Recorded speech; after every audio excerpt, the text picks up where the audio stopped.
Welcome back to the Daily Lift. When we read about Jesus and his teachings in the New Testament, we see that he talks a lot about gardening, about farming, about horticulture in general.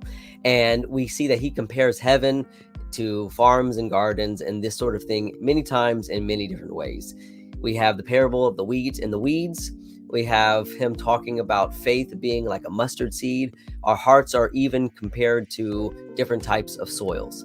And here in South Mississippi, I have a garden. And in the mornings, you'll find me oftentimes weeding and maintaining my garden. And this past several weeks, I've been really busy. We've been traveling. There's just been a lot going on. There's been a lot of rain too, and a lot of sunshine. And so my garden is in a mess right now.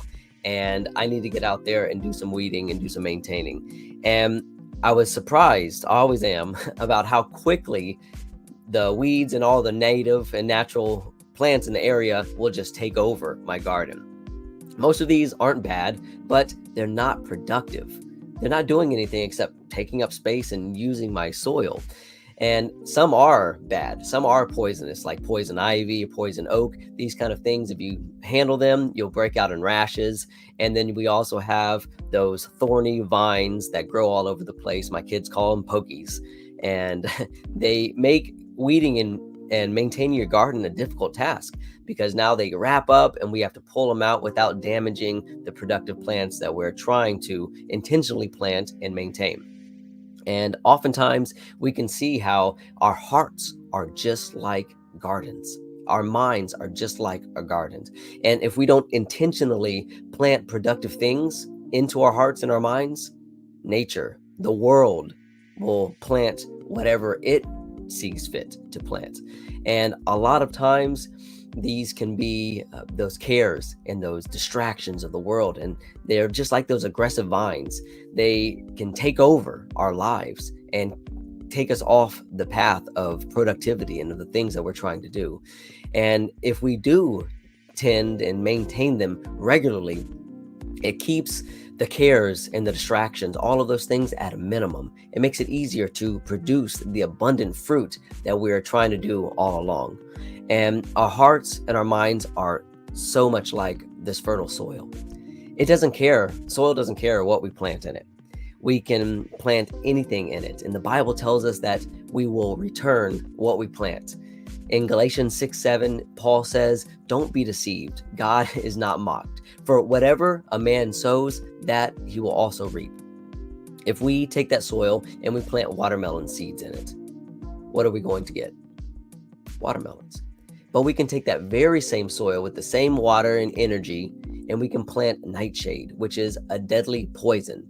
The soil doesn't care what we plant. It's going to allow that to grow and produce and reproduce like nature has designed. But when we plant productive, positive, constructive thoughts into our minds, into our hearts, what are we going to get? We're going to reap grace and mercy and peace and patience and all of these sort of things. But if we plant negative, destructive thoughts in our minds, we're also going to reap those things: bitterness, jealousy, envy, strife, contention, these kind of things. I want to remind you and remind myself that we have control over so much that's in our garden. We have control over the condition of the soil, which equates to the condition of our hearts. And we have control over what is planted in that garden. So I want to leave you with the rest of this passage in Galatians chapter 6. God is not mocked, because whatever a man sows, that he will also reap. For he who sows to his flesh will of the flesh reap corruption, but he who sows to the Spirit will of the Spirit reap everlasting life. And let us not grow weary while doing good, for in due season we shall reap if we do not lose heart.